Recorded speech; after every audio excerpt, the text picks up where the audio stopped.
안녕하십니까. 고충구 박사입니다. 오늘은 미국 트럼프 대통령이 베네수엘라의 마두로 대통령을 체포해서 말이죠. 미국에서 국내법으로 이제 처벌하겠다. 이거 관련해서 말씀드리겠습니다. 어떻습니까? 여러분 어떻게 하십니까?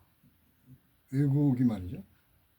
그 어떤 자국에 와서 그 대통령을 잡아간다.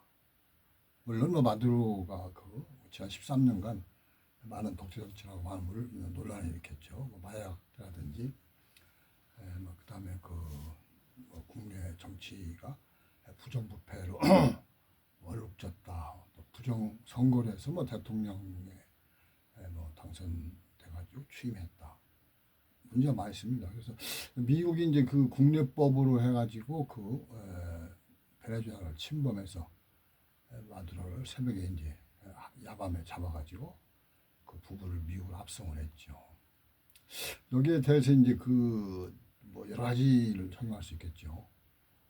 무슨 그 유엔 헌장 2조에 보면 영토권과 국가의 영토권, 주권 보장자 된다는 것에서 정면 위배되는 것이죠. 여타 국제법에 위배됩니다. 그래서 다른 여타 법이 있습니다만은 국제법이 가장 우선이 아니겠어요. 그러니까 미국이 이제 자국법에 의해서 또 대통령의 권한에 의해서 이제 선제 타격 비슷하게 해서 침략을 해가지고 잡아갔는데 이런 부분이 힘에 의한 말이죠. 논리, 국제사회의 어떤 지배적인 논리로 자잡는다. 참 불행한 얘기죠. 그래서 지금 푸틴이 우크라이나를 침범한 이후로 트럼프도 이제 남미를 장악해서 미국의 이제 앞마당 평화로운 앞마당으로 만들겠다 이제 그런 야심하에 지금 이제 베네수엘라를 쳤는데 우리 정치권에서 어떻게 얘기했을까요? 몇 사람 얘기 안 했습니다. 우리 정부도 물론 대단히 신중하게 미국에 대해서 비판의 칼날을 들이대지 않죠. 원칙론적인 얘기 한마디 하고 그냥 지나가는데 이게 지피지기라고 말이죠. 우리가 당한다. 그런 부분이 좀 심각할 수 있잖아요. 그러니까 이제 그런 부분에 대해서 이제 이 정치권을 좀 예의주시하는데 이준석 개혁신당 대표가 이제 페이스북에 글을 올렸어요. 다른 사람들은 저는 안 올렸기 때문에 좀 눈에 띄었는데 근데 그 내용은 좀 간략하고 또 원칙적인 면을 썼는데 좀 심각한 면이 있습니다.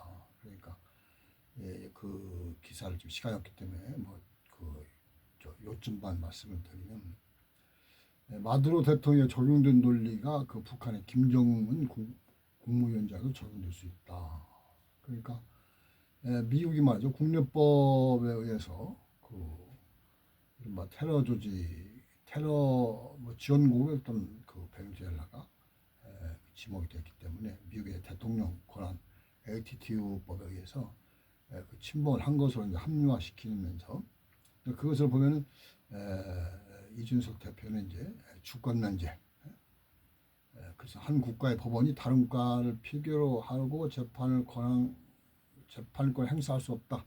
국제법상의 원칙을 이제 미국이 이제 적용하지 않고 자국법으로 이제 일방적으로 간다. 이런 부분에서 이제 비판했습니다. 비판인지만 사실 적시인지 그러니까 미국이 그렇게 했다는 것에 대해서 옳다 그르다 자기 의견은 없습니다. 그래서 이제 김정은 국무위원장에 대해서도 말이죠.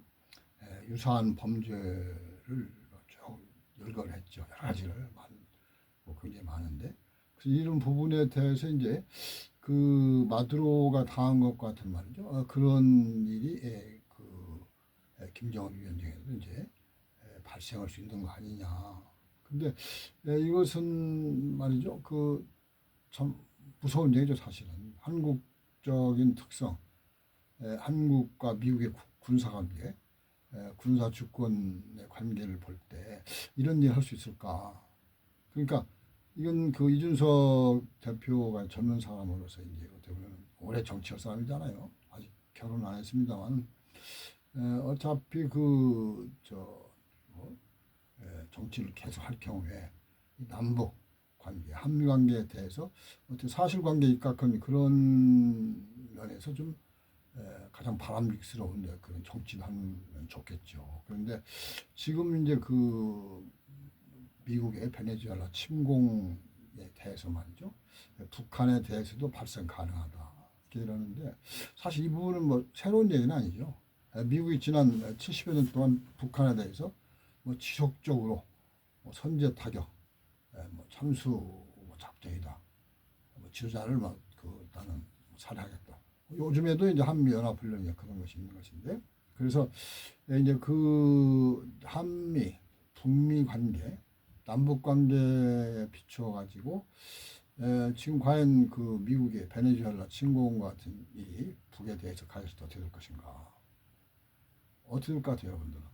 지금 북한은 말이죠, 여러 가지 그 법과 같은 걸 해가지고 뭐 지도자가 위해를 당할 경우에는 뭐 즉시 전쟁 상태다. 뭐 남한에 대해서도 말이죠, 뭐그 아주 섬뜩한 발언을 하고 있는데, 이 북에 대해서 그 미국이 베네수엘라 침공과 같은 일을 벌일 경우에 뭐 어떻게 뭐 그냥 미국의 뜻대로만 되고 조용하겠어요? 지금 현재 상황에서 봐서 그렇지 않잖아요.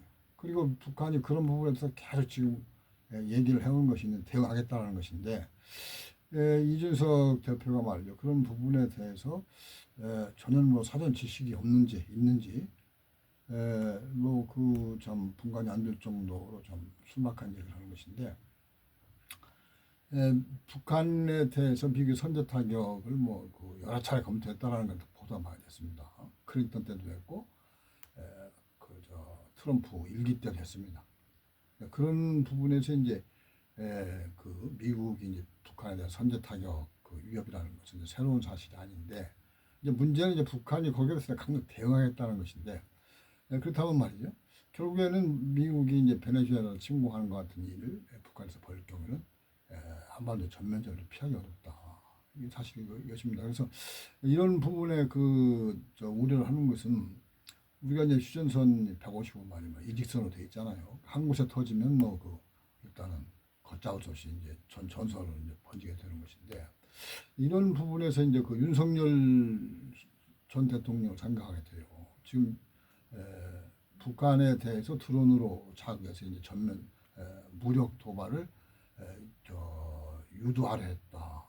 무력 도발을 유도한다라는 것은 아까 말씀드린 대로 한반도의 말이죠, 지정학적 특성상, 남북 간의 대치 특성상 전면전을 피하기 어려운데, 그렇다면 수많은 인명이 살상되는 겁니다.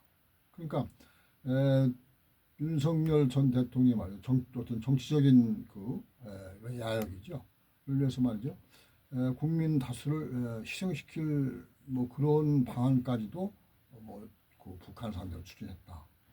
이런 부분에 보면 북에 대해서는 말이죠, 어떤 일을 하든지 간에 뭐 정당화된다.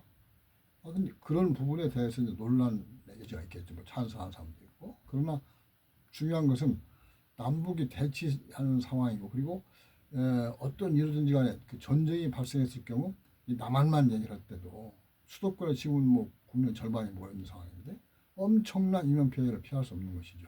근데 이러한 부분에 대해서 너무 쉽게 얘기를 한다.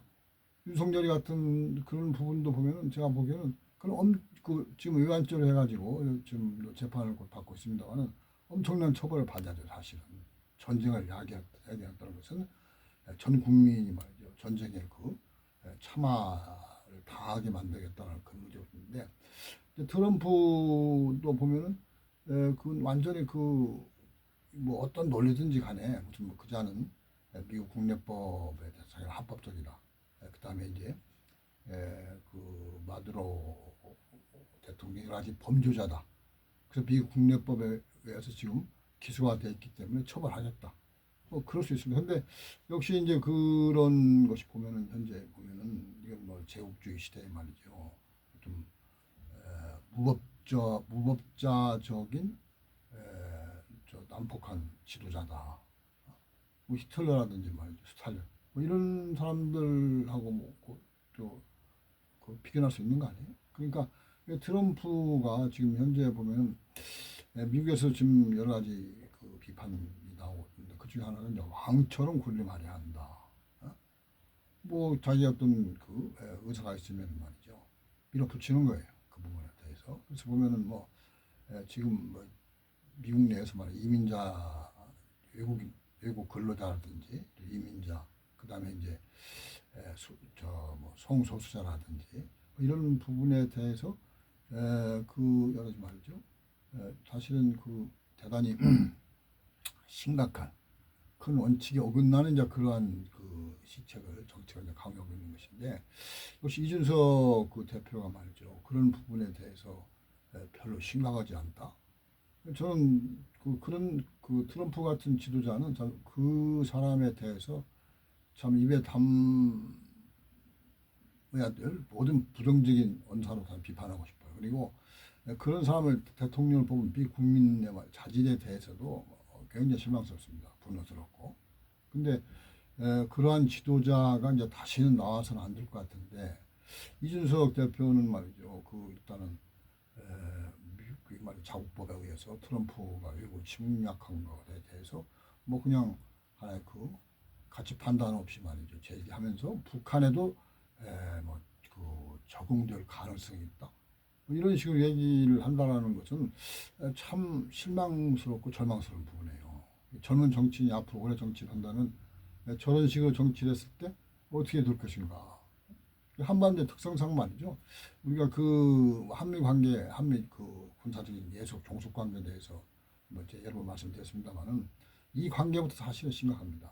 미국이 지난 70여 년 동안 주한미군을 통해 가지고 말이죠. 미국 본토를 수호하기 위한 중국, 소련, 러시아를 상대로 저 세계 전략을 수행해 왔다. 근데 그것이 비밀로 붙여가지고 국민들은 모른다. 이준석 대표는 뭐 그런 데서 어떻게 생각하는지 모르겠어요. 다 당연하다고 생각? 그것이? 그 지금 미중 간에 말이죠. 대만을 둘러싸고 좀 심각해지는데 주한미군의 그 전략적 유연성에 의해 가지고 대만으로 간다? 어떻게 했어요? 중국은 말이죠. 주한미군이 남한을 공격하게 되는 것이죠. 그다음에 지금 중국과 러시아가 말이죠. 주한미군 상대로 해가지고 합동 그저 해공군 훈련을 벌이고 있는데 이런 부분에서 어떻게 생각할까요? 그리고 지금 현재 북한이 핵을 만들고 이제 미사일을 개발해서 상당히 심각하죠.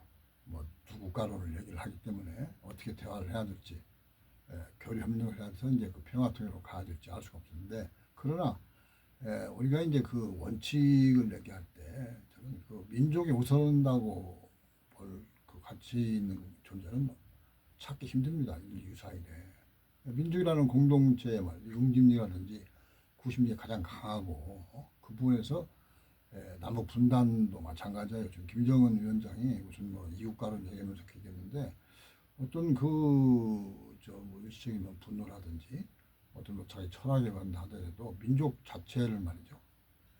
이런 부정하고 그다음에 대간시하는 것은 상당히 문제가 있는 거다 사실. 근데 이런 부분에서 뭐 비슷한 연대인 이준석 대표도 말이죠. 별 감각이 없어요. 미국 트럼프의 말이죠. 무도한 그 폭군적인 말이죠. 독재자적인 그러한 정치에 대해서 그냥 뭐 담당해 봐야 된다. 그것이 미국에 적용되는 것에 대해서 말이죠. 분노하지 않는다. 그죠? 분노하지 않는 이런 불법에 대해서 분노하지 않는 젊은 정치인이 어떻게 큰일 하겠어요?